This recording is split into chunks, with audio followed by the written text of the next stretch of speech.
Physics with Lalan YouTube channel එකට ආදරයෙන් සියලුම දරුවන්ව පිළිගන්නවා. හොඳයි. අද දවසේදී මම ඔයගොල්ලොත් එක්ක සාකච්ඡා කරන්න උත්සාහ කරන්නේ ළමයි අලුත්ම එකකයක් පිළිබඳව. අපි දන්නවා භෞතික විද්‍යාව හදාරන ශිෂ්‍යයෙක් විදිහට ඔබ ඒකක පිළිබඳව හොඳ අවබෝධයක් තියෙනවා නම් මේ වෙනකොට අපි පාඩම් කිහිපයක් අධ්‍යයනය කරලා ආවට පස්සේ විශේෂයෙන් ඉලෙක්ට්‍රොනික විද්‍යාව ධාරා විද්‍යාව වගේ පාඩම් කිහිපයක් අධ්‍යයනය කරාට පස්සේ එකපාරම අපි වෙනස්ම එකකයකට යොමු වෙනවා. වෙනස්ම එකකයකට. ඒ තමයි අපි පදාර්ථ යාන්ත්‍රික ගුණ කියන ඒකකය. රයිට්. එතකොට මේක අවසන් ඒකකයට කලින් තමයි අපි ඉගෙන ගන්නෙ. මොකද පදාර්ථයේ විකිරණය කියන එක තමයි අපි අවසානයේදීම ඉගෙන ගන්න ඒකකය අපේ විෂය නිර්දේශය තුල. ඊට කලින් තියෙන එකකය තමයි පදාර්ථ යාන්ත්‍රික ගුණ 10 වන ඒකකය. හොඳයි. දැන් එතකොට මේ ඒකකය අපි ඉගෙන ගන්නකොට මේ අපි සමා වෙන්න ඕනේ. ධාරා විද්‍යුතය වගේ ඒකකයන් ඒ වගේම ඉලෙක්ට්‍රොනික විද්‍යාව වගේ සංකීර්ණ ඒකකයන් සාකච්ඡා කිරීමෙන් පස්සේ තමයි මේ ඒකකයට එන්නේ. ඒක එක්තරා විදිහට ගත්තොත් මම මේක පැහැදිලි කරන්න අපිට මනසට පොඩි සැහැල්ලුවක් වගේ දැනෙනවා මේ ඒකකය ඉගෙන ගන්නකොට. මොකද ඒ තරම් මේ ඒකකය ඊටමත්ම ලෙහෙසි තේරුම් ගන්නට රයිට් පදාර්ථ යාන්ත්‍රික ගුණ යටතේදී අපි කොටස් තුනක් යටතේ තමයි අපි සාකච්ඡා කරන්නේ පදාර්ථ යාන්ත්‍රික ගුණ කියන ඒකකය. එතනදී විශේෂයෙන් අපි සාකච්ඡා කරනවා දුෂ්‍රාවිතාවය කියන කොටස රයිට්. ඒ වගේම අපි සාකච්ඡා කරනවා පෘෂ්ඨික ආතතිය කියන විශේෂිත කොටසක් රයිට්. මේ ඒකකයේ තුල සැලකිය යුතු ප්‍රමාණයක කරුණු අධ්‍යයනය කරන මේ පෘෂ්ඨික ආතතිය යටතේ ඒ වගේම අඩුම කරුණු ප්‍රමාණයක් අධ්‍යයනය කරන්න තියෙන ඒකකය තමයි ප්‍රත්‍යස්තතාවය කියලා කියන්නේ. මේ සියලුම කරුණු ඔබට මතක නම් අපි යාන්ත්‍රික විද්‍යාව කියන ඒකකය එහෙම නැත්නම් අපේ දෙවන ඒකකය පිළිබඳව සාකච්ඡා කරනකොට අපි ගොඩක් දේවල් අතහැරලා ආපු කොටස් තමයි මෙතනදී අපි සාකච්ඡා කරන්න යන්නේ මේ යාන්ත්‍රික ගුණ යටතේදී. එහෙම බැලුවොත් අපි දෙවෙනි ඒකකයට සම්බන්ධ වන ඒකකයක් විදිහට මේ ඒකකය සලකන්නට පුළුවන් වෙනවා. මොකද අපි එතනදී සාකච්ඡා කරා බර්නෝලි ප්‍රමේය පිළිබඳව සාකච්ඡා කරනකොට දුෂ්‍රාවී නොවන තරල පිළිබඳව. ඒතර අපි මෙතනදී පැහැදිලි ලෙසම දුෂ්‍රාවී තරල පිළිබඳව සාකච්ඡා කරන්න උත්සාහ කරනවා. ඒ වගේම තමයි පෘෂ්ඨික ආතතිය කියන සංසිද්ධිය පිළිබඳව අපි යාන්ත්‍ර විද්‍යාවේදී සාකච්ඡා කරන්නේ නැහැ. පෘෂ්ඨික ආතතිය කියලා කියන අලුත්ම කන්සෙප්ට් එකක් විදිහට අපි මෙතනදී අධ්‍යයනය කරනවා. උදාහරණයක් විදිහට මම ඔබට කිව්වොත් ජල බිඳු ගෝලාකාර වෙන්න හේතුව ඇයි? සමහර සත්තු අපි දැකලා තියෙනවා මේ ජල පෘෂ්ඨ මත ඇවිදීමට හැකියාව ලැබිලා තියෙනවා. නමුත් මිනිසා වගේ ගත්තොත් මිනිසාට සාමාන්‍යයෙන් ජල පෘෂ්ඨයක් මත ඇවිද යෑමේ හැකියාව නැහැ. සාමාන්‍ය තත්ත්වයට තී ගන්නකොට. නමුත් සමහර සතුන් අපි දැකලා තියෙනවා ඒ විදිහට ඇවිදගෙන යනවා. ඒ වගේම තමයි අපි ඔය සබන් බුබුලු ගත්තොත් හැම වෙලාවෙම ලෝකේ කොයි තැනක ගත්තත් සබන් බුබුලු ගෝලාකාර වෙනවා. ඉතින් මේ වගේ සංසිද්ධි වලට හේතු මොනවද? ඒක පෘෂ්ඨික ආතතිය යටතේ අපි පැහැදිලිවම සාකච්ඡා කරනවා. එතකොට මේ ප්‍රත්‍යක්ෂතාවය පිළිබඳවත් අපි යාන්ත්‍ර විද්‍යාවේ යම්කිසි ප්‍රමාණයක් සාකච්ඡා කරනවා. ඒදී අපි ඔය F = kx කියන සමීකරණය යටතේ බල නියතය වගේ දේවල් සාකච්ඡා කරන ගමන් මේ සම්පූර්ණයෙන් මෙතනදී සාකච්ඡා කරන්නේ ප්‍රත්‍යක්ෂතාවය පිළිබඳව තමයි. නමුත් අපි ඊතරම් සැලකිය යුතු කරුණු ප්‍රමාණයක් එතනදීත් අධ්‍යයනය කරන්න යන්නේ නැහැ. යම්කිසි කොටසක් සීමා වෙලා තමයි අපි එතනදී සාකච්ඡා කරන්නේ. මේදී අපි උත්සාහ කරනවා එතනින් එහාට ගිහිල්ලා ප්‍රත්‍යක්ෂතාවය පිළිබඳව සැලකිය යුතු කරුණු කාරණා පිළිබඳව සාකච්ඡා කරන්න. හොඳයි. දැන් එහෙනම් ওই විදිහට මට මේ ඒකකයේ පිළිබඳව පැහැදිලි කරන්නට හැකියාව තියෙනවා. මම උත්සාහ කරන්නේ ඔය කොටස් තුනෙන් අද දවසේදී දුෂ්‍රාවිතාවය පිළිබඳව ඔබත් එක්ක සාකච්ඡා කරන්න. දැන් එහෙනම් අපි යමු දුෂ්‍රාවිතාවය පිළිබඳව සාකච්ඡා කරන්න. හොඳයි. එහෙම කියපු ගමන්ම අපේ මූලික මාතෘකාව වෙන්නට ඕනේ දුෂ්‍රාවිතාවය. ප්‍රධාන මාතෘකාව 10 වෙනි ඒකකයේ පදාර්ථයේ යාන්ත්‍රික ගුණ වෙනකොට අපි අද දවසේදී සාකච්ඡා කරන්න උත්සාහ කරනවා දුෂ්‍රාවිතාවය පිළිබඳව. මොකක්ද මේ දුෂ්‍රාවිතාවය? එහෙම කියන්න කලින් අපි ඉස්සෙල්ලා පොඩ්ඩක් අධ්‍යයනය කරලා බලමුද මෙන්න මේ කියන කතාව. ඝර්ෂණය. ඔබට මතකද ඝර්ෂණය? ඔබ සාමාන්‍ය පෙළ කරනකොටත් ඔබ ඝර්ෂණය පිළිබඳව සාකච්ඡා කරනවා. එහිදීත් ඔබට උගන්වනවා ඝර්ෂණය කියන එක රයිට් වස්තුවක් මත ඇතිවන ඝර්ෂණය වස්තුව මත පමණක් නෙමෙයි වස්තුව සමග ස්පර්ශ වෙන පෘෂ්ඨය මතත් රඳා පවතිනවා කියලා. හරිද? මේක පැහැදිලි ලෙසම ස්පර්ශ බලයක් කියන්නේ. ස්පර්ශ වුණොත් විතරයි ඝර්ෂණ බලය ඇති වෙන්නේ කියලා අපි එහිදී සාකච්ඡා කරලා තියෙනවා. ඒතර ස්පර්ශ පෘෂ්ඨ අතර ඇති වෙනකොට මේ පෘෂ්ඨ ස්වභාවය මත රඳා පවතිනා වගේම ඒ වගේම තමයි මේ පෘෂ්ඨ මගින් ඇති කරන ක්‍රියා ප්‍රතික්‍රියා බලයක් වෙච්ච මේ අභිලම්බ බලය පිළිබඳව අපි සාකච්ඡා කරනවා. ඒ මතත් රඳා පවතිනවා කියන්නේ.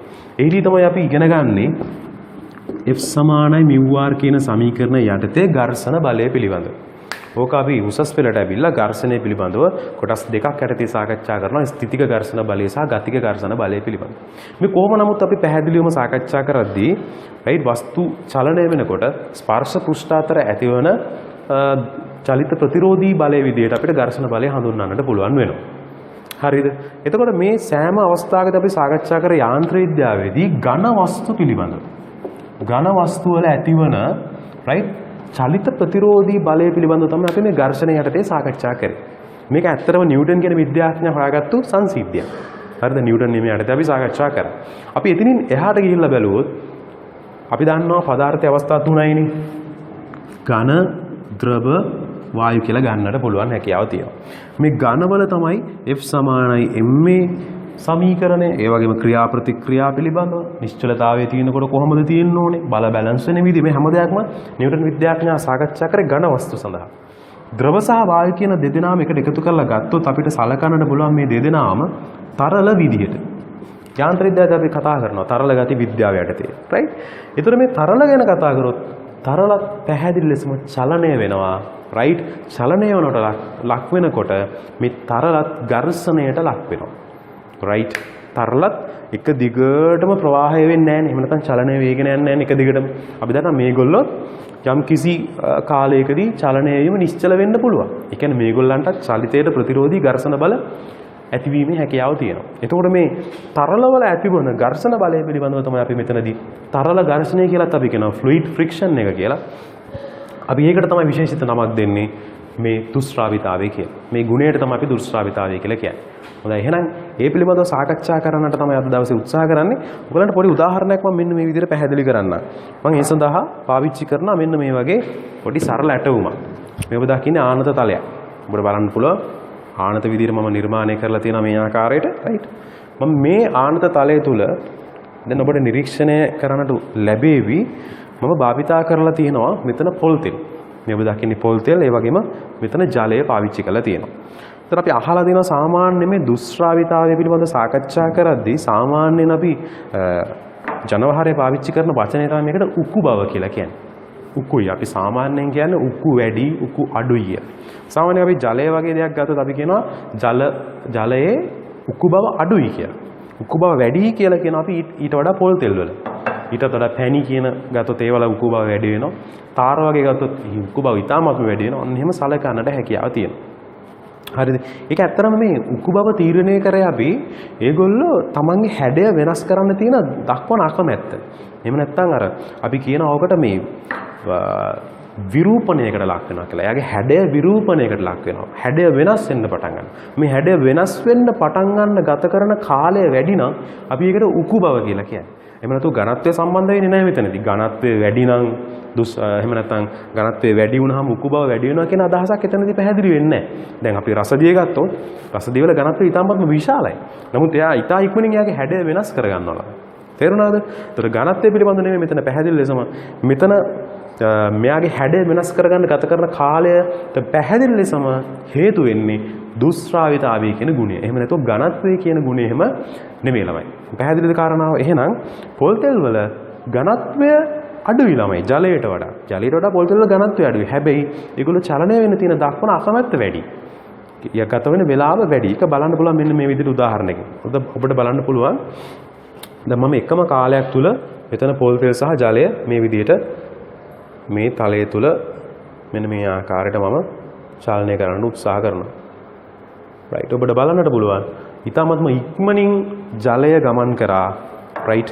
නමුත් පොල් තෙල් තාමත් ගමන් කරගෙන යනවා. ඔබට දැක ගන්නට පුළුවන් වෙයි. රයිට්? එකම ප්‍රමාණයක් මම දැම්මත් ජලය මෙන්න මේ රේඛාව තුල ඔබට දැක ගන්නට පුළුවන් වෙයි ගමන් කරා. නමුත් තවමත් පොල් තෙල් ගමන් කරනවා. ඉතින් මේ සරල උදාහරණයෙන් ඔබට පැහැදිලි කරගන්න පුළුවන් වෙනවා පොල් තෙල් ඝනත්වයෙන් අඩු වුණත් ජලයට වඩා සාමාන්‍ය පොල් තෙල් අපි ඝනත්වය කියන්නේ කොච්චරද 800ක් කියලානේ කියන්නේ. රයිට්? ඝන මීටරයට කිලෝග්‍රෑම් වලින් ගත්තොත් 800ක් විතර කියන්නේ ජලයට වඩා වැඩි 1000යි. නමුත් පොල් තෙල් තමයි අඩු චලිත වීමට කියන්නේ අකමැත්තක් පෙන්වන්නේ. වැඩි අකමැත්තක් පෙන්වන්නේ එයා තමයි. ඒ වගේම වැඩි කාලයක් ගන්නෙත් එයා තමයි චලනය වීම සඳහා. පැහැදිලිද? දැන් ඔය ආකාරයට අපිට එහෙනම් මේ දුෂ්ශ්‍රාවිතාවය පිළිබඳ දල අදහසක් ওই විදිහට අපිට ලබා ගන්නට හැකියාව තියෙනවා. හොඳයි. දැන් එහෙනම් මම මේ තරලවල දුෂ්ටාවිතාවය පිළිබඳව සරලව පැහැදිලි කරන්න යනවා මෙන්න මේ විදිහට. අපිට අවශ්‍ය වෙනවා එතකොට මේ දුෂ්ටාවිතාවයේ තරලවල පැහැදිලි කරනකොට නොයෙකුත් කාරණා කීපයක් අවශ්‍ය වෙනවා. ඔබ දැන් අවධානය යොමු කරගෙන යන්න බර්නෝලි ක්‍රමයට. ඔබ යාන්ත්‍රික මේ වෙනකොට කරලා තියෙන දරුවෙක් විදිහට බර්නෝලි ක්‍රමයට අවධානය යොමු කරනකොට ඔබට මතකද මෙන්න මෙහෙම කිව්වා. අනවරත අවස්ථාවේ චලිත වන එහෙම නැත්නම් අනවර්තව ගමන් කරන එහෙම නැත්නම් අනවර්තව ප්‍රවාහ වෙන අසම්පීඩ්‍ය රයිට් අනාකූල දුෂ්ශ්‍රාවී නොවන තරලයක් කියලා තමයි කිව්වේ. හරිද? ඒ වෙලාවේ ඔබට එහෙම කියනකොට සමහර දේවල් නොතේරෙන්නත් ඇති. ඒ කියනකොට නොතේර අනාකූල කියන්නේ මොකක්ද? රයිට් අසම්පීඩ්‍ය කියන එක නම් සරලව ගත්තොත් අපි දන්නවා තනින් තැනට පීඩනයකට ලක් වෙලා නැහැ. ඒක නිසා ඝනත්වය සෑම තැනකම එකයි කියන අදහස් තමයි එතනදී අසම්පීඩ්‍ය කියනකොට අපිට ලැබෙන්නේ. එතකොට අනවරත කියන්නේ මොකක්ද? අපි එතන තියෙන ස්ටෙඩි කියලා අනවරතය. මොකක්ද ඒකේ අදහස? මේ සියලුම කාරණා අපි මුලින්ම පැහැදිලි කරගන්න උත්සාහ කරනවා. අනාකූල කියන්නේ මොනවද? ඔය හැම කාරණාවක්ම එතනදී ඉස්සෙල්ලාම පැහැදිලි කරගෙන තමයි අපි මෙන්න මේ කියන දුෂ්ටාවිතාවය පිළිබඳව හරි අදහසක් ඔලුවට දාගන්න උත්සාහ කරන්නේ. හොඳයි. දැන් එහෙනම් අපි යමු පළවෙනිින්ම අපි පොඩි කෙටි මාතෘකාවක් දාගන්නවා ද්‍රව ප්‍රවාහ පිළිබඳව සාකච්ඡා කරා. ද්‍රව ප්‍රවාහ පිළිබඳව. මේ වෙලාවේ සාකච්ඡා කරනකොට මොකක්ද මේ ද්‍රව ප්‍රවාහයක් කියලා කියන්නේ? ඔබට ආයනමත යාන්ත්‍ර විද්‍යාවට ගිහිල්ලා මතක් කරලා බලුවොත් අර ඉගෙන ගන්නවා අපි සන්තතික සමීකරණයක් කියලා. සන්තතික සමීකරණෙදි මෙන්න මේ වගේ ප්‍රවාහ බටයක් අඳිනවා මතකද ඔබට? ප්‍රවාහ බටයක් ඇඳලා අපි මෙතනදී කියනවා මේ හරහා ගමන් කරන වේගය v1 නම් එයාගේ හරස්කඩ වර්ගඵලය a1 මේ හරහා ගමන් කරන්නේ v2 එයාගේ හරස්කඩ වර්ගඵලය a2 නම් අපි කියනවා ඒකක කාලයකදී right මෙන්න මේ ආකාර අනවර්ත අසම්පීඩ්‍ය දුෂ්ටාවී නොවන තරලයක් මෙන්න මේ විදිහට අනාකූල තරලයක් මේ විදිහට ප්‍රවාහය වෙනකොට right අපි එතනදි කියනවා සෑම තත්පරයකදීම එකම පරිමාවක් තමයි මේ හරහා ගලන්නේ කියලා. අන්න ඒ වෙලාවේදී මේ සන්තතික සමීකරණය කියන එක බිහි වෙන්නේ right මෙන්න මේ විදිහට a1 v1 සමානයි a2 v2 කියලා. මේ a1 v1 කියන්නේ a වැඩි කිරීම v right එතනදී තත්පර එකකදී ගලා යන පරිමාව තරල පරිමාව තමයි එතනදී අදහස ගොඩ නැගෙන්නේ. මේ සමීකරණය ඇත්තටම අපි එතනදී ගොඩ නගන්නේ ළමයි දුෂ්ශ්‍රාවී නොවන කියන අදහස යටතේ. දුෂ්ශ්‍රාවී නොවන. එතකොට එහෙනම් අපි දුෂ්ශ්‍රාවී තරලයක් කෙනකොට මෙන්න මේ සමීකරණය වළංගු වෙන්නේ නැහැ කියන කාරණාව පැහැදිලි. එහෙම නේද? right. දැන් එතකොට අපි එහෙනම් හරියටම තේරුම් ගන්න වෙනවා මේක ඇතුලේ මොකද්ද වෙන්නේ. ඒකට මෙන්න මේ කියන කාරණා පොඩ්ඩක් ආයෙ මතක් කරගන්න. මොකක්ද මේ ප්‍රවාහ බටයක් කියලා කියන්නේ? මේ ඔබ දකින්නේ ප්‍රවාහ බටයක්. හරිද? ප්‍රවාහ බටයක් තුළ අපි අඳිනවා මෙන්න මේ වගේ රේඛා. අපි මේ රේඛා වලට කියන්නේ ළමයි ස්ට්‍රීම් ලයින්. එහෙම නැත්නම් අපි කියනවා අනාකූල රේඛා. මේ අඳින රේඛා වලට අපි කියනවා අනාකූල රේඛා. ඒක මනක් කල්පිතව අපි අඳිනු ලබන රේඛා. හරිද? මේ රේඛා ඇත්තටම එකපාර අයිඩියා එකක් ඉන්නේ නැති වෙයි. මොකද අනාකූල පිළිබඳව අදහසක් නැති නිසා. හරිද? අනාකූල කිව්වහම මෙන්න මෙහෙම දාලා අදහසක් ගත්ත හැකියි. තරලයක් ගමන් කරනකොට අපි කියන අනාකූලව නම් ගමන් කරන්නේ ස්තර වෙන්ව තමයි ගමන් කරන්නේ. හරිද? මේ තරලේ ස්තර වෙන්ව ගමන් කරනකොට තරල අංශුවක් හරිද? අනාකූල ආකාරයට තරලයක් ගමන් කරනකොට තරල අංශුවක් ගමන් කරන මාර්ගයට තමයි අපි අනාකූල රේඛාවක් කියලා කියන්නේ. සටහනක් දාගන්න පුළුවන් නේද මුලින්ම? ඒතර අනාකූල රේඛාවක් කියලා කියන්නේ right තරලයක් අනාකූල ලෙස ගමන් කරනකොට. එහෙම නැත්නම් තරලයක් ස්තර වෙන්ව ගමන් කරනකොට තරලංශුවක් ගමන් කරන මාර්ගයට අපි අනාකූල රේඛාවක් කියලා කියනවා. මෙන්න මෙවැනි ආකාරයේ අනාකූල සමූහයක් රේඛා සමූහයක් එකට එකතු කරලා අපි අඳිනු ලබන මේ ප්‍රවාහය වන මේ තරල කොටසට අපි කියනවා ප්‍රවාහ බටයක් කියලා. පැහැදිලිද? මෙතන තරලංශු විශාල සංඛ්‍යාවක් මේ විදිහට කියලා නිර්මාණය වෙලා යන ප්‍රවාහ බටයක් පිළිබඳව අපි මුලින්ම සාකච්ඡා කරනවා. දැන් එනම් පැහැදිලි මොකද අපිට ප්‍රවාහ බටය පිළිබඳව අදහසක් ඕන වෙනවා අපි ඉස්සරහට සාකච්ඡා කරගෙන යනකොට. හරි. දැන් එහෙනම් ප්‍රවාහය වෙනවා. තරලයක් ප්‍රවාහය වෙනකොට මොකද්ද වෙන්න ඕන ළමයි? තරලයක් ප්‍රවාහය වෙනවා නම් අපි පැහැදිලිව අදහසක් දිනවා පීඩන අන්තරයක් තියෙන්න ඕන. පීඩන අන්තරයක් නැත්නම් කොයි වෙලාවකවත් තරලයක් ප්‍රවාහය වෙන්නේ නැහැ. එහෙම නේද? අපි යම්කිසි බලයක් යොදලා අපි මේක ප්‍රවාහය කරන්න නම් එතනදිත් අපි ඇත්තටම ඇති වෙන්නේ පීඩන අන්තරයක්. වැඩි පීඩනයක සිට අඩු පීඩනයක දක්වා තමයි අඩු පීඩනයට තියෙන තැන ලක්ෂය දක්වා තමයි මේ විදිහට තරලයේ ප්‍රවාහය වෙන්නේ. හරිද ළමයි? හොඳයි. දැන් කරුණු කාරණා තේරෙන ගමන් අපි යනවා මේ බරපතල අර්ථ දැක්වීම් කිහිපයක් අපි තියෙනවා මේ හරියටම තේරුම් ගන්න ඕන. පළවෙනියෙන්ම අපි ඉගෙන ගන්නවා ළමයි. දැන් අනාකූල වචනේ තොලුවේ තියෙනවානේ. පළවෙනියෙන්ම අපි ඉගෙන ගන්න ඕනේ මේ අනවර්ත කියන එකේ තේරුම මොකක්ද කියලා. අනවර්ත. හරිද? එතකොට අපි මේකට කියනවා ස්ටෙඩි කියලා. අනවර්ත ගලනොයි කියන එකේ තේරුම මොකක්ද? එහෙම නැත්නම් අපි ඒකට තවත් වචනයක් කියනවා. ඒ වචනේත් අපි තේරුම් ගන්නවා නම් හොඳයි. අපි ඒකට නොසැලෙන කියලා කියනවා. නොසැලෙන ප්‍රවාහයක්. එහෙම නැත්නම් අනවර්ත ප්‍රවාහයක් කියන්නේ මොකද්ද? හරියටම අපි ඒක ඉගෙන ගමු. හරිද? ඒ වගේම අපි තව වැදගත් දෙයක් තියෙනවා. මම ඉස්සෙල්ලා මේ තුන පිළිබඳව සාකච්ඡා කරලා ඉන්න, හඳුන්වලා ඉන්න. තව එකක් තමයි ළමයි මේ අනාකූල කියන එක. මොකද්ද මේ අනාකූල කියන එක? එහෙම නැත්නම් අපි උකට තවත් වචනයක් තියෙනවා. ඒකත් අපි දැනගන්න එක හොඳයි. ආස්තරීය කියලා කියනවා. ආස්තරීය. සමහරවිට අකුරල වැරදි. right. ආස්තරීය ප්‍රවාහයක්. අනාකූල ප්‍රවාහයක් එහෙම නැත්නම් අපි කියන ආස්තරීය ප්‍රවාහයක්. මොකද්ද මේ නෝය අනාකූල ප්‍රවාහය එහෙම නැත්නම් ආස්තරීය ප්‍රවාහය කියලා කියන්නේ? තවත් වැදගත් අර්ථ දැක්වීමක් තමයි අපි ඉගෙන ගන්න දුස්රාවී කියන එක. දුස්රාවී තරල කියන එක. ඒකත් අපි පැහැදිලිව ඉගෙන ගමු. හරිද? හොඳයි. දැන් එහෙනම් මේ අවස්ථා තුන වෙන වෙන වශයෙන් සාකච්ඡා කරොත් මුලින්ම එනවා අපි අනවර්ත එහෙම නැත්නම් නොසැලෙන ප්‍රවාහයක් කියලා කියන්නේ මොකක්ද? අපි තරල ප්‍රවාහයක් දැන් මේ විදිහට අපි දැන් ප්‍රවාහ බටයක් පිළිබඳව අපි අවබෝධයක් තියෙනවානේ. දැන් මේ ප්‍රවාහ බටය තුල තරලයක් අනවර්තව ගමන් කරනවා කියලා කියන්නේ අපි යම්කිසි ලක්ෂයක් තෝරගන්නවා ප්‍රවාහය තුල. යම්කිසි ලක්ෂයක්. ඕනම ලක්ෂයක් තෝරගන්න පුළුවන්. මේ ලක්ෂය තුලින් right ඕනම කාලයක් තුල අපි සලකනු ලබන කාලයක් තුල අංශු ඉතා විශාල ප්‍රමාණයක් මෙයාව පහු කරන් යනවා. මේ ලක්ෂය පහු කරන් යනවා. මේ පහු කරන් යන සෑම තරල අංශුවක්ම සෑම විටම එකම ප්‍රවේගය දක්වයි නම්. හරිද? එකම ප්‍රවේගය.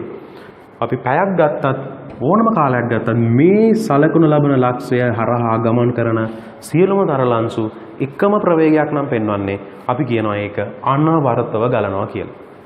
හරිද? මොකද ඒක යම් කිසි විදිහකින් දිගින් දිගටම right ආවර්තිය දිගින් දිගටම බලපෑමකට ලක් වෙනවා නම් බාහිර බලයකට ලක් වෙනවා නම් අපි දන්නවා නිරන්තරයෙන් මෙයාගේ චලිත දිශාව වෙනස් වෙන්න පුළුවන් චලිත වේගය වෙනස් වෙන්න පුළුවන්. හරිද? චලිත වේගයයි දිශාව වෙනස් වෙන්න පුළුවන් බාහිර බලපෑමකට ලක් වුණොත්. අන්න එහෙම වුණොත් අපි කියනවා මේක අනවර්තව ගලන්නේ නැහැ කියලා. එහෙනම් බාහිර බලපෑමක් නොයදෙන විට අනවර්තව ගලනකොට මොකද වෙන්නේ? මේගොල්ලෝ එකම ඒ කියන්නේ යම් කිසි සලකන ලබන ඕනම ලක්ෂයක් හැබැයි ළමයි. හරිද? එක ලක්ෂයක් නෙමෙයි. සලකන සෑම ලක්ෂයක්ම ගත්තොත් ඒ ලක්ෂය හරහා ගමන් කරන සියලුම තරල අංශු එකම ප්‍රවේගයක් තමයි තියෙන්නේ. ප්‍රවේගයක් කිව්වා මොකද්ද? වේගය සහ දිශාව එක වෙන්න ඕනේ. දිශාවත් එක වෙන්න ඕනේ. විශාලත්වය වේග විශාලත්වයත් එකම වෙන්න ඕනේ. අන්න එහෙමනම් අපි කියනවා ඒක අනවර්තයි. එහෙම නැත්නම් නොසැලෙන ප්‍රවාහයක් කියලා. දැන් එනම් පැහැදිලිද මේ වචනේ තේරුම? එන අනවර්ත නොවන තරලයක් කියපුවම අපි දන්නවා එයාගේ චලිත දිශාව හෝ එහෙම නැත්නම් චලිත දිශාව වෙනස් වෙන්නත් පුළුවන්. එහෙම නැත්නම් එයාගේ ප්‍රවේගයේ විශාලත්වය වෙනස් වෙන්නත් පුළුවන්. පැහැදිලිද? right. ඔන්න ඔය ආකාරයට අපිට එනම් පැහැදිලි කරන්න පුළුවන් වෙනවා අනවර්ත නොසැලෙන අවස්ථාව. අපි ඊළඟට යනවා මේ වැදගත් එකකට. අනාකූල. එහෙම නැත්නම් ආස්තරීය. ආස්තරීය කිව්ව ගමන්ම අයිඩියා එකක් එනවා. අනාකූල කිව්වට අපිට ඔළුවට යන්නේ නැහැ. මේකට අපි කියන්නේ ස්ට්‍රීම් ලයින් එකක් කියලා. සමහරවිට ස්ට්‍රීම් ලයින් යන්නේ මේ ස්ට්‍රීම් ලයින් right ප්‍රවාහයට කියන්නේ එකපාර මට ඔළුවට එන්නේ නැහැ right ස්ට්‍රීම් ලයින් කියලා කියන අනාකූලන. එතකොට ආස්තරීය කියපු ගම අපිට ඔළුවට එන අදහස මොකද්ද ළමයි? එතනදී අපිට අදහසක් එනවා ස්තර විදිහට කියන එක. එහෙම නැත්නම් ස්තර වෙන්න කියන එකක් තමයි මේ ආස්තරීය කියන එකේ අදහස අපිට එකපාර ඔළුවට එන්නේ. එහෙමනම් අපි අනාකූලයි කියපු ගම ඔළුවට එන කාරණාව right තරලයක් ප්‍රවාහය වෙන්නේ ස්තර වෙන් වශයෙන්. හරිද? ඒතර විශේෂිත ආස්තරීය ප්‍රවාහයක් ගත්තොත් ළමයි මෙන්න මෙහෙම දෙයක් තියෙනවා. විශේෂිත ආස්තරීය ප්‍රවාහයක් ගත්තොත් මෙහෙම තරල වෙන් වශයෙන් ස්තර විදිහට වෙන් වශයෙන් ගමන් කරද්දී හරිද? දැන් අපි ගන්නකො මේ එක ස්තරයක් හරිද? එක ස්තරයක් ඔන්න මේ ලක්ෂයක් සලකන ලබන ලක්ෂයක් කරා ගමන් කරනකොට එයාගේ වේගය v1 කියලා ගත්තොත් ඒ ස්තරය තුල ඉස්සරහා දින තවක් ලක්ෂයක් ගත්තොත් ඒ ලක්ෂය හරහා එම අංශුවම ගමන් කරොත් ඒත් ගමන් කරන්න යාගේ වේගය v1 කියලා සලකනු ලබනවා. ඒ කියන්නේ ඒකේ තේරුම තමයි ස්තර වෙන වශයෙන් තියෙනකොට සෑම ස්තරයක්ම එකම ප්‍රවේගයෙන් ගමන් කරනවා කියලා ගන්නවා මේ විශේෂිත වූ ආස්තරීය ප්‍රවාහ ගත්තොත්. හරිද? හැබැයි ඒගොල්ලන්ගේ ඒගොල්ලන්ගේ වේග වෙනස් වෙන්න පුළුවන්. දැන් මෙතන ඊට පල්ලෙහින් තියෙන ස්තරයේ වේගය v2 වෙන්න පුළුවන්. හැමතැනම v2 කියලා තමයි එතකොට එන්නේ. එකම ස්තරය එකම ප්‍රවේගය right හැබැයි ස්තර අතර ප්‍රවේග වෙනස් වීම තියෙන්නත් පුළුවන් සමාන වෙන්නත් පුළුවන් ඒක අනිවාර්ය නැහැ හරිද සමාන වෙන්නත් පුළුවන් වෙනස් වෙන්නත් පුළුවන් පොදුවේ අපි සරලව ගත්තොත් අපි ගන්නවා වෙනස් වෙන්න පුළුවන් කියලා හරිද right ඔන්න ඔය ආකාරයට අපිට එහෙනම් විවිධ ලක්ෂවල right එකම ස්තරය තුල නම් එකම ප්‍රවේගය ලැබෙනවා හැබැයි ස්තර අතර ප්‍රවේගය වෙනස් වීමේ හැකියාව තියෙනවා හරි ඔන්න ඔය ආකාරයට තමයි ලැබෙන්නේ අන්න එහෙමනම් අපි ඒකට කියනවා අනාකූල ප්‍රවාහයක් කියලා කාරණා පැහැදිලිද දැන් අනාකූල ප්‍රවාහයක් එහෙනම් දැන් අනවරත අනාකූල කියපු ගමන් අපිට තේරෙනවා අනවරතයි අනාකූලයි කියලා කියපු ගමන් right ස්තරව විසින් වෙන වශයෙන්ම ගමන් කරනවා වගේම ඒ සෑම ස්තරයකම එකම ප්‍රවේගය තියෙනවා ඒ වගේ මේක ඕනම කාලයක් ගත්තත් ඒක ඒ විදිහමයි වෙනස් වෙන්නේ නැහැ. ඇයි අනවරතයිනේ සෑම කාලයකදී මේක එකම විදිහට සෑම ලක්ෂයකදී මේකම ප්‍රවේගය තමයි තියෙන්නේ. ඔන්න ඔය විදිහට කාලයත් එක්ක වෙනස් වෙන්නේ නැහැ ඒක. අනවරතයි අනාකූලයි. දැන් පැහැදිලිද? එතකොට එහෙම කියපු ගමම්ම ළමයි ආකූලයි කියන කතන්දර ඔලුවට එනවා නේද? ආකූලයි. මොකද මේකේ අනිත් ප්‍රතිවිරුද්ධ පැත්ත තමයි ආකූලයි කියන්නේ. ආකූලයි කියලා කියන්නේ තමයි මෙන්න මේ වගේ ස්තර විදියට ගමන් කිරීමක් නැහැ. ඒගොල්ලෝ එක එක දිශාවලට යන්න පුළුවන්. මේ එක එක වේගවලින් කිසිම විදියකින් ඒගොල්ලන්ට ස්තර විදියක් නැහැ. වේග වෙනස් වෙන්න පුළුවන්, වේග සමාන වෙන්නත් පුළුවන්. කොහොම හරි විවිධ දිශාවලට ඒගොල්ලෝ චලනය වෙමින් පවතිනවා. අන්න එහෙම පවතිනකොට අපි කියන එක ආකූල තත්වයේ පවතිනවා කියලා. පැහැදිලිද? ආකූල තත්වයකට පවතිනවා කියලා. දැන් අපි කලින් කිව්වනේ ළමයි තරලයක් ප්‍රවාහය වෙන්නේ පීඩන අන්තරයක් නිසා කියලා. වැඩි පීඩනයකට අඩු පීඩනයකට යනකොට කියලා. එතකොට පීඩන අන්තරයක් නිසා තරලයක් ප්‍රවාහය වෙනවයි කියන එකේ තේරුම තමයි මෙන්න මේ කතන්දරේ. දැන් අපි ගත්තොත් උදාහරණයක් විදිහට දැන් මේ බලන්න මේ උදාහරණය මේකේ මම ටැප් එකක් අපි අරිනකොට අපි දන්නවා අපි ඉස්සල්ලාම වැඩි පීඩනයක් යටතේ නෙමෙයි නම් ටැප් එක අරින්නේ. අපි දන්නවා මේ ටැංකියකින් තමයි මේ බට් ලයින් එකෙන් මෙතනට එන්නේ. අපි කරාමේ විවෘත කරනකොට සුළු වශයෙන් නම් කරාමේ විවෘත කරේ. අපි එකපාර අර ප්‍රෙෂර් එක දෙන්නේ නැහැ මේ ටැප් එකෙන් එළියට එන ජලයට. ඒතර අපි දන්නවා ඒගොල්ලෝ සාමාන්‍ය ප්‍රවේගයකින් තමයි ගමන් කරන්නේ පහළට. අපි ඒතර කියනවා බොහෝ විට ඒගොල්ලෝ ගමන් කරන්නේ අනාකූල තත්වයටදී. වැඩි පීඩනයක් නැහැ. වැඩි පීඩනයක් යටතේ නෙමෙයි ඒගොල්ලෝ ගමන් කරන්නේ. නමුත් අපි ප්‍රෙෂර් එක එකපාර වැඩි කරනවා. ඒ කියන්නේ කරාමේ අපි විවෘත කරනවා වැඩිපුර. ඒතර ටැංකියේ ඉඳලා එන විභව ශක්තිය වැඩි. මෙතනට එනකොට වේගය වැඩි වෙනවා. ටැප් එකෙන් එළියට එනකොට ඒ ජලයේ වේගය වැඩි. වැඩි වේගයකින් ඒගොල්ලෝ එළියට එනකොට ළමයි වැඩි පීඩනයක් යටතේ තමයි ඒගොල්ලෝ එහෙනම් දැන් ප්‍රවාහය වෙන්නේ. ඒගොල්ලෝ බොහෝ විට ආකූල තත්ත්වයකට එන්න පටන් ගන්නවා. ආකූල වෙනවා. හරිද? මේ උදාහරණය පොඩ්ඩක් බලන්න මේ වීඩියෝ එකේ. හොඳයි දැන් ඔයගලන්ට බලා ගන්න පුළුවන් මෙන්න මේ අනාකූල සහ ආකූල තත්ත්වය යටතේ අපි බලමු කරාමයක් තුල කොහොමද ජල ප්‍රවාහයක් ගමන් කරන ආකාරය. මම දැන් කරාමයේ යම්කිසි ප්‍රමාණයකින් විවෘත කරනවා. දැන් ඔබ දකින්නේ මේ වෙලාවේදී ස්ට්‍රීම් ලයින් එකක්. එහෙම නැත්නම් අපි කියන අනාකූල ප්‍රවාහයක් තමයි දකින්නේ. මොකද මේ වෙලාවේදී වැඩි පීඩනයක් යටතේ නෙමෙයි ප්‍රවාහය වෙන්නේ මේ තරලය.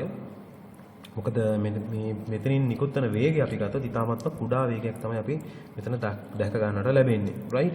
නමුත් දැන් අපි මෙතන ප්‍රෙෂර් එක මෙතන වැඩි කරනවා. ඒතර මෙතනින් නිකුත් වෙන වේගය ඉතාමත්ම වැඩි වෙනවා. right? ඔන්න බලන්න පුළුවන් ඔබට.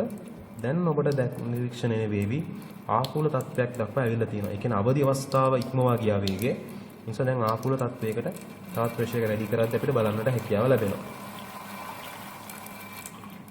දැන් මේ දකින්න ඔබ ආකූල තත්ත්වය අවදි අවස්ථාව. දැන් මම එතනින් අඩු කරාට පස්සේ වේගය දැන් ඔබට දකින්න පුළුවන් වෙන්නේ අනාකූල අවස්ථාව. හොඳයි. ඔබ එතනදී දැක්ක ළමයි පැහැදිලි ලෙසම right පීඩනය එහෙම නැත්නම් අපි කියන කරාමයේ වැඩිපුර විවෘත කරනකොට ඒගොල්ලෝ ආකූල තත්වයකට ලක් වුණා. ඒ කියන්නේ ඔගේ තියෙන නිශ්චිත වේගයක් ළමයි. ඒ වේගය පැන්නට පස්සේ මේගොල්ලෝ අනාකූල තත්වයේ සිට ආකූල තත්වයට දක්වා ගමන් කරනවා. අපි මේ වේගයට කියනවා අවදි වේගය කියලා. හරිද? ඒ අවදි වේගය පැන්නට පස්සේ ප්‍රෙෂර් එක වැඩි නිසා මේගොල්ලෝ ආකූල තත්වයකට ලක් වෙන්න පටන් ගන්නවා. හොඳයි.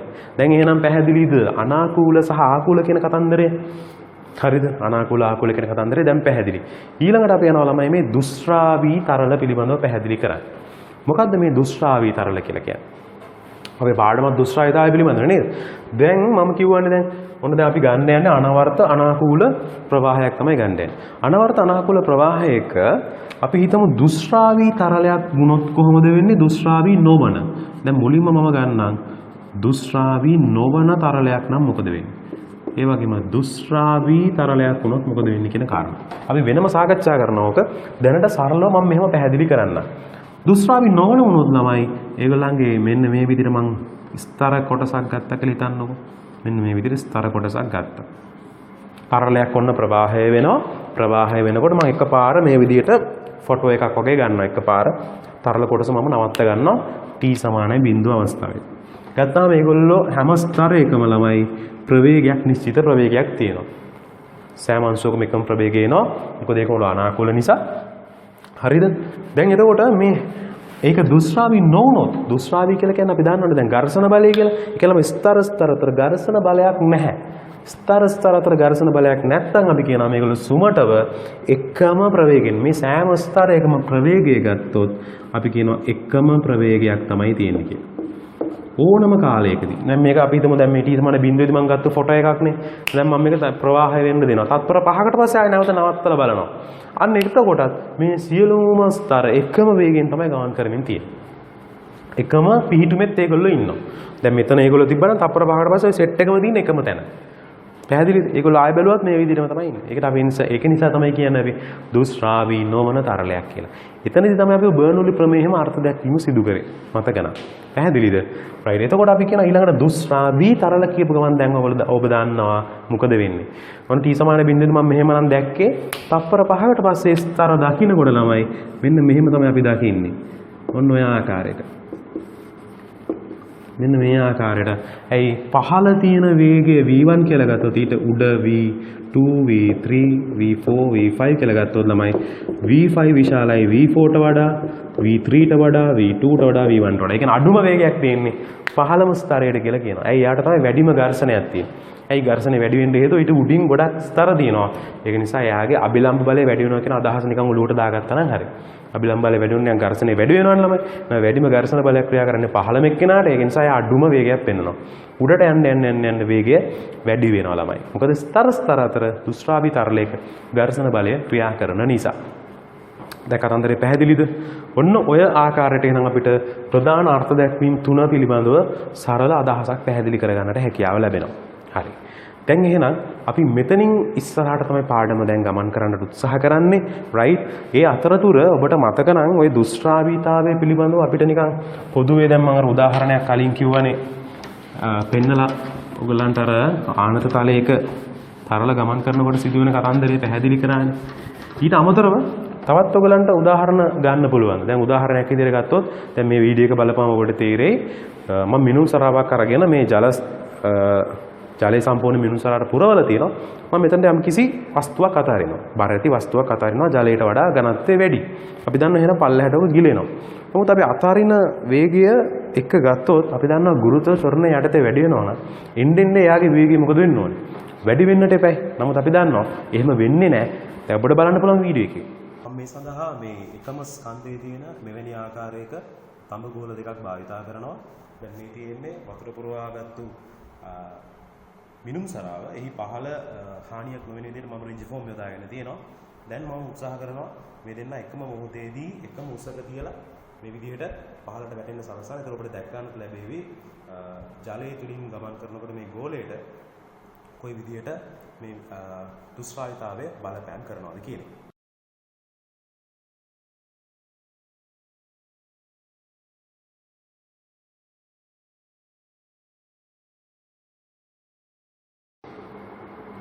හොඳයි ඔබ එතනදී දැක්ක ළමයි ඊටමත් වේගෙන් කඩාගෙන ගින මිනුම් සරාවේ වීදුරු පතුල කුඩු උනේ නැහැ.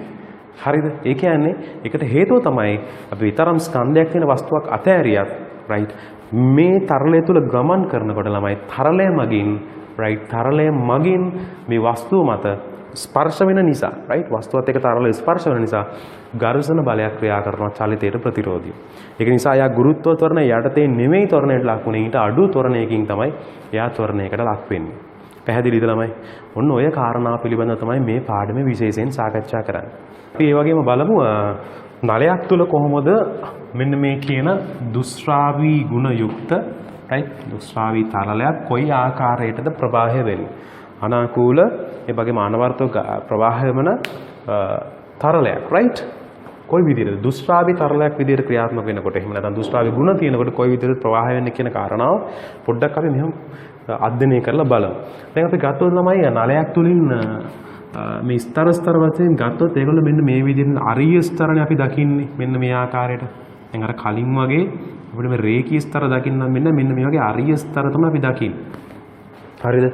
අරය ඔස්සේ මේ විදිහට ස්තර ඈතට යන විදිහට තමයි අපි දකින්නේ. ඒතර නලයත් එක්ක ස්පර්ශ වෙන්නේ ගොඩක් වෙලාවට මෙන්න මේ කියන කෙලවරේම තියෙන ස්තරය. ඒතර කෙලවරේම තියෙන ස්තරය අපි දන්නවා වේගය මොකද වෙන්නේ? ස්තරය සාමාන්‍යයෙන් කියන අඩුම වේගය තියෙන යාට හරිද? නලයේ පෘෂ්ඨයත් එක්ක ස්පර්ශලා තියෙන අඩුම වේගය තියෙන යාට ඇයි වැඩිම ඝර්ෂණ බලයක් හම්බෙන්නේ යාට. ඒක නිසා අපි කියන සාමාන්‍යයෙන් ඒ වේගය ශුන්‍ය වේගයේ පවතිනවා කියලා. ඒ ස්තරයේ පහළම ජලය එහෙම නැත්නම් පෘෂ්ඨයට ස්පර්ශලා තියෙන කොටස චලනය වෙන්නේ නැහැ කියලා තමයි කියන්නේ. ඊට පස්සේ එතනින් එන්න වේගය වැඩි වෙනවා. එතනින් පස්සේ වේගය v1 කියලා ගත්තොත් v2 v3 මැද තියෙන වේගය තමයි අපි කියනවා උපරිම වෙන්නේ. සාමාන්‍යයෙන් අපි නිකන් ඊතල වලින් ඇඳලා බැලුවොත් අපිට මේ වේගය බිඳුවයි කියලා ගත්තොත් ඊට පස්සේ ඊතලයේ කුඩාවට ඇඳ ගන්නවා. ඊට පස්සේ මේ ඊතලයේ ටිකක් වැඩිපුර ඊටත් වඩා වැඩි මැද ඊතලයේ වේගය මේ විදිහට අපි ඇඳ ගන්නවා. එතකොට v1 v2 v3 v4 v5 ඒ කියන්නේ v5 තමයි විශාල v4ට වඩා v3ට වඩා v2ට වඩා v1ට වඩා. හරි ඔන්න ආකාරයට තමයි විශාල වෙන්නේ. ඒතර ඒ වගේම තමයි ඉහළට යනකොටත් ওই විදිහටම වේගය අඩු වෙන්න පටන් ගන්නවා. මේ ආකාරයට අඩු වෙන්න පටන් ගන්නවා. මෙතනදී වේගය ශුන්‍ය වෙනවා. ඔන්න ඔය ආකාරයට තමයි අපි මේ ප්‍රවේග ප්‍රස්ථාරය අඳින්න කියලා කිව්වොත් සාමාන්‍යයෙන් අපි නලයක් තුල අඳින්නේ. පැහැදිලිද? ඒක ඔක සාමාන්‍යයෙන් අපි නිකන් ස්තරයක අඳින්න කිව්වනම් අපි සාමාන්‍ය රේඛී ස්තරයක අඳින්න කිව්වනම් අපි ප්‍රවේගය අඳිනකොට ඉහළට යනකොට ප්‍රවේගය වැඩි වෙන විදිහට තමයි අඳින්නේ. රයිට්? අපි මෙතනදී වේගය හැබැයි බිඳුවයි කියලා ගන්න. පහළම ස්තරයේ වේගය බිඳුවයි. එතනින් ඔන්න උඩට වැඩි වෙන විදිහට තමයි මෙහෙම වේගය වැඩි වෙන විදිහට ගන්න පුළුවන් අපිට. v3 v4 v5 විදිහට ගන්න පුළුවන්. පැහැදිලිද? ඒක නලයක් තුල හැසිරෙන්නේ මෙන්න මේ ආකාරයට. ඒ වගේම සාමාන්‍ය රේඛීය මෙවැනි ප්‍රවාහයක් ස්තරයක් ගත්තොත් ස්තර වෙන වශයෙන් තියෙන රේඛී ස්තර ප්‍රවාහයක් ගත්තොත් එයාලගේ ප්‍රවේගය වැඩි වෙන්නේ මෙන්න මේ ආකාරයට ගන්න පුළුවන්. ඒ කියන්නේ පහළම ස්තරයේ ප්‍රවේගය ශුන්‍ය වෙනවා. නලයක මෙහෙම බැලුවොත් දෙකලවරම ස්තර දෙකක් නෑ ඇත්තටම. අපිට මේ පැත්තෙන් බැලුවොත් අපිට පේන්නේ නිකන් ඉහළයි පහළයි ප්‍රවේගය ශුන්‍ය වෙලා තියෙනවා වගේ තමයි පේන්නේ. පැහැදිලිද? නලයේ අපි දන්නවා එහෙනම් අර කේන්ද්‍රයේ ඔස්සේ පවතින අක්ෂය තමයි වැඩිම වේගය තියෙන්නේ කියන අදහස පැහැදිලි. හරිද? ඔන්න ඒ ආකාරයට අපි නලයක් තුල ප්‍රවේගය වෙනස් වෙන විදිහත් අපිට දුෂ්ටාවි තරලයක පැහැදිලි කරගැනීමේ හැකියාව තියෙනවා. හරිද? රයිට්. දැන් එහෙමනම් කාරණා සියල්ලම පැහැදිලි. විශේෂිත කාරණා සියල්ලම පැහැදිලි. අපි මෙතින් ඉස්සරහට යනවා මේ නිව්ටන් සමීකරණය පිළිබඳව පැහැදිලි කරන්න. හරිද? නිව්ටන් සමීකරණය. නිව්ටන් කියන විද්‍යාඥයාම තමයි ළමයි තරල සඳහාත් මේ ඝර්ෂණ බලය පිළිබඳව පැහැදිලි අර්ථයකින් ඉදිරිපත් කරේ. රයිට්? සමීකරණ ඉදිරිපත් කරන්නේ නිව්ටන් කියන විද්‍යාඥයාම තමයි. හොඳයි. දැන් එහෙනම් මම යනවා දුෂ්‍රාවී තරලයක් පිළිබඳව සාකච්ඡා කරන්න. දුෂ්‍රාවී තරලය. දැන් කලින් කිව්වනේ ළමයි දුෂ්‍රාවී තරලයක් ප්‍රවාහය වෙනකොට දැන් ස්ටාර්ට් එකේ තියෙනකොට ඒගොල්ලෝ එකම තැන හිටියා කියලා හිතමුකෝ. මේ විදිහට ස්තර ඔක්කොම එකම තැන තමයි තිබුණේ. හරිද? දැන් මේ අපි ගන්න ස්තර මොනවද ළමයි? අනාකූලයි ඒ වගේම ආස්තරීය සමාන දෙකම එකයි නේද? රයිට්. ආස්තරීය එහෙම නැත්නම් අනාකූල ප්‍රවාහයක් වගේම අනවර්ත ප්‍රවාහයක්. හරි? මේ ප්‍රවාහය හැබැයි දුෂ්‍රාවී. දුෂ්‍රාවී වෙනකොට t සමාන බිඳුවේදී මේ ස්තර සෙට් එක මෙතන නම් තිබුණේ right t සමානයි යම් කිසි කාලයකට පස්සේ මේ ස්තර මෙන්න මේ විදිහට තමයි චලනය වෙලා තියෙන අපිට දැක ගන්නට පුළුවන් වෙන්නේ. right. ඔන්න ඔය ආකාරයට තමයි අපිට ස්තර දැක ගන්නට පුළුවන් වෙන්නේ. ඒ කියන්නේ උඩින්ම තියෙන ස්තරයේ වේගය වැඩි නිසා එයා වැඩි දුරකට ගමන් කරලා තියෙනවා මෙන්න මේ විදිහට. මෙයාගේ වේගය මම ඕන v1 කියලා ගන්නම්. මෙයාගේ වේගය v2 v3 v4 මෙතන v5 කියලා ගත්ත හැකි. මෙතන v6 කියලා ගත්තා. පැහැදිලිද? එතකොට මේ v6 කියන ස්තරය තමයි බොහෝ විට අර පෘෂ්ඨයත් එක්ක ස්පර්ශන ස්තරය බවට පත් වෙන්නේ. උදාහරණයක් විදිහට මම මෙන්න මෙහෙම පැහැදිලි කරන්නත් පුළුවන්. මෙන්න මේ සංසිද්ධිය අපි ගොඩක් වෙලාවට දැකලා තිනවා. දැන් අපි ওই ගඟකට වගේ ගිහිල්ලා බැලුවොත් ප්‍රවාහය වෙන ගඟක් ගත්තොත් මේ ප්‍රවාහය වෙන ගඟේ ඉතා වේගෙන් ප්‍රවාහය වෙනකොට පැහැදිලි දිය නම් තියෙන්නේ. මඩ වෙච්ච නැති ගඟක් නම් අපිට ගොඩක් වෙලාවට මේ දියපාරේ දකින උඩින් ඉතා වේගෙන් මේ ජල ස්තරය ගලාගෙන යනවා. හැබැයි පහළ තියෙන ওই තිරිවාන ගල් වගේ පොඩි කුඩා ගල් එහෙම කුඩා ගල් උනත් අපි දැකලා තියෙනවා ඒගොල්ලෝ ඒ ගලාගෙන යන වේගෙන්ම ගහගෙන යන්නේ නැහැ. රයිට්? ඒ ගල් කැට ඒ විදිහටම ගොඩක් වෙලාවට තියෙනවා අපි දකිනවා. ඇයි එහෙමනම් මේ ඉතා වේගෙන් ගලාගෙන ගියත් ජල ස්තරේ ඒ ගල් කැටත් ගහගෙන යන්න තිබුණානේ. ගහගෙන යන්නේ නැති ඇයි? ඒකට හේතුව පහළම ස්තරවල අපි උඩින් දකින වේගය නෙමෙයි පහළ ස්තරවල තියෙන්නේ. පැහැදිලිද? උඩින් දකින ස්තරයේ වේගය වැඩි වුණාට පහළට යනකොට ස්තරවල වේගය ගොඩක් අඩු වෙනවා. ඒ නිසා ස්ථාවරව ජලජ ජීවීන්ට පවා වුණත් පහළ ස්තරවල පැහැදිලි ලෙස ඉන්න හැකියාව තියෙනවා. ජලයේ ප්‍රවාහය වුණත් ඊතරම් වේගෙන්. පැහැදිලිද? දැන් එහෙමනම් ඔන්න කතන්දරය. මෙතනදී අපි දකිනවා මෙන්න මේ විදිහට. මේ විදිහට වේග වෙනස් වීමක් අපි දකිනවා. මේ වේග වෙනස් වීම දැකපු නිව්ටන් කියන විද්‍යාඥයා පැහැදිලි අර්ථ දැක්වීම් දෙකකට ගියා. මොකක්ද මේ පැහැදිලිව දැකපු අර්ථ දැක්වීම් දෙක? එයා දැකපු දෙයක් තමයි මෙන්න මේ කියන කාරණාව. එයා දකිනවා මෙන්න මේ කියන ස්තරය ඉහළට යනකොට ඝර්ෂණ බලය ක්‍රියා කරන විදිහ මෙන්න මේ විදිහට තමයි ක්‍රියා කරන්නේ. දැන් උඩම ස්තරය තුල ඝර්ෂණ බලය ගත්තොත් මේ දෙදෙනා අතර ස්පර්ශ පෘෂ්ඨ මගින් මෙයා මත ඇති කරනවා චලිතයට ප්‍රතිරෝධී ඝර්ෂණ බලයක්. මට ඒක F1 කියලා ගන්න පුළුවන්. ඒකටම ක්‍රියා ප්‍රතික්‍රියා වෙච්ච එකක් ඔන්න මෙයා මත ඇති වෙනවා. ඒක F1. ඒ ඝර්ෂණ බලය මෙයාගේ චලිතයට දායක වෙනවා. ඒක ඉදිරියට තමයි ඇති වෙන්නේ. නමුත් ඒ වගේම මෙතන ස්පර්ශ වීම නිසා මේ ස්තරය මගින් මෙයා මත ඇති වෙන ඝර්ෂණ බලයක් ඒක F2 කියලා ගත්තොත් ඒක චලිතයට ප්‍රතිරෝධී. හැබැයි අපි දන්නවා F2 විශාලයි F1ට වඩා. ඒකට හේතුව F2 කියන ඝර්ෂණ බලය ඇති වෙන පෘෂ්ඨය ගත්තොත් එයාට උඩ ස්තර දෙකක් තියෙනවා. අභිලම්බ බලය වැඩි වෙනකොට ඝර්ෂණ බලය වැඩි වෙනවා. හරිද? එhmenan F2 ඒ වගේම තුන්වෙනි ස්තරයේ මත චලිත වෙන දිශාවට ඇති වෙනවා. ඒ වගේම අපිට ඕනනම් මෙතන F2 ඊට පස්සේ F3 එකක් ගන්න පුළුවන්. ඊළඟ ස්තරයෙන් මෙයා මත ඇති වෙන එක F3 එක අනිත් ස්තරයට හතරවෙනි ස්තරයට හම්බ වෙනවා චලිතයට දාය. ওই විදිහට පහළටම වට වෙම කරගෙන යන්න පුළුවන්. එකම දේ තමයි ස්තර අතර ඇති වෙන ඝර්ෂණ බලය පැහැදිලි කරගෙන යන්න පුළුවන්. හරිද? දැන් ඕන්න මම ස්තරයක් තෝරගත්තොත් දැන් තුන්වෙනි ස්තරය තෝරගත්තොත් F2 කියන එක මෙහෙට තියෙනකොට F3 තියෙන එක මෙහෙට තියෙනවා. නමුත් F3 විශාලයි F2ට වඩා. ඒ නිසා එයාගේ චලිතයට එරෙහිව සෑම විටම ඝර්ෂණ බලයක් පිටිපසට තමයි තියෙන්නේ. හරිද? ඒ නිසා වේගය අඩු වෙනවා. පල්ලෙහාට යන්න ඉහළට වඩා වේගය අඩු වෙගෙන තමයි යන ආකාරයට තමයි තියෙන්නේ. එතකොට මෙන්න මේක අපි මෙහෙම දකින්න පුළුවන්. එයා මුලින්ම අර්ථ දක්වනවා මේ වගේ අර්ථ දැක්වීම. අපි එකට කියනවා ස්පර්ශීය ප්‍රත්‍යාබලය කියලා. ස්පර්ශීය ප්‍රත්‍යාබලය. හරිද? මේ ස්පර්ශීය ප්‍රත්‍යාබලය කියලා අර්ථ දක්වන්නේ එයා තෝරගන්නවා මේ ස්තරය අරගෙන යම්කිසි වර්ගඵලයක්. හරිද? යම්කිසි වර්ගඵලයක් තෝරගන්න අපි හිතමු මේ ස්තරය අපි උඩින් බැලුවොත් අපි දකින්නේ මෙන්න මේ විදිහට කියලා. මම මෙහෙම උඩින් ස්තරය දැක්කොත් මෙන්න මේ විදිහ ස්තරයක් විදිහට තමයි දකින්නේ. මේ තරල ස්තරය. එතකොට මේ වර්ගඵලය මට තෝරගන්නට පුළුවන් වෙනවා කැපිටල් A කියලා. කැපිටල් A වර්ගඵලයක් සහිත මේ ස්තරය මත ක්‍රියා කරන ස්පර්ශීව ක්‍රියා කරන බලය එහෙම නැත්නම් දුෂ්‍රාවී බලය හැම තැනින්ම ක්‍රියා කරන දුෂ්‍රාවී බලය මම ටෝටල් එක F කියලා ගන්න පුළුවන්. මේ වර්ගඵලය තුල. ඒතර නිව්ටන් විද්‍යාඥයා කියන විදිහට ස්පර්ශලා තියෙන වර්ගඵලය වැඩි වෙනකොට ඒ ප්‍රතිරෝධී බලයක් මොකද වෙන්නේ? එහෙම නැත්නම් දුෂ්‍රාවී බලයක් එතකොට වැඩි වෙන්න පටන් ගන්නවා. රයිට්? එහෙනම් දැන් කතන්දර එහෙම කියනකොට අපිට පුළුවන් වෙනවා එහෙනම් මේ තරල සඳහා රයිට්? තරල සඳහා ස්පර්ශී ප්‍රත්‍යාබලය මෙන්න මේ විදිහට අර්ථ දක්වනවා. ඒ අර්ථ දක්වන්න කලින් මම අර්ථ දැක්වීම ඉදිරිපත් කරන්න කලින් යටි සිම්බල් එක අපි සිග්මන්ට් එක තමයි දාන්නේ. හරිද? මේ බෙදීම ඒ අන්න ආකාරයට තමයි අර්ථ දක්වන්නේ. දැක්කලා සමීකරණය. මෙන්න තියෙනවා ස්පර්ශී ප්‍රත්‍යාබලයේ සමීකරණය. මේක දිහා බලාගෙන දැන් ඔබට බැරි කාර්ය දැක්වීම සිදු කරන්න. අර්ථ දැක්වීම අපිට පුළුවන් මෙන්න මෙහෙම සිදු කරන්න. මොකද තමයි ඒකක වර්ග බලයෙන් බෙදලා තියෙන්නේ. එහෙනම් අපි ඒ කියන්නේ තමයි වර්ග බලයෙන් බෙදලා තියෙන්නේ බෙදපුවම අපිට එතන අර්ථ දැක්වෙන්නේ ඒකක වර්ග බලයක් කියන්නේ. රයිට්? එහෙනම් අපි ගත්තොත් අනවරතව අනාකූලව ප්‍රවාහය. රයිට්? අනවරතව අනාකූල ප්‍රවාහය දුෂ්කරී දාහලේ ගත්තොත් අපි රයිට් ඒකක වර්ගඵලයක් මත ක්‍රියා කරන ස්පර්ශීය ප්‍රත්‍යාබලය.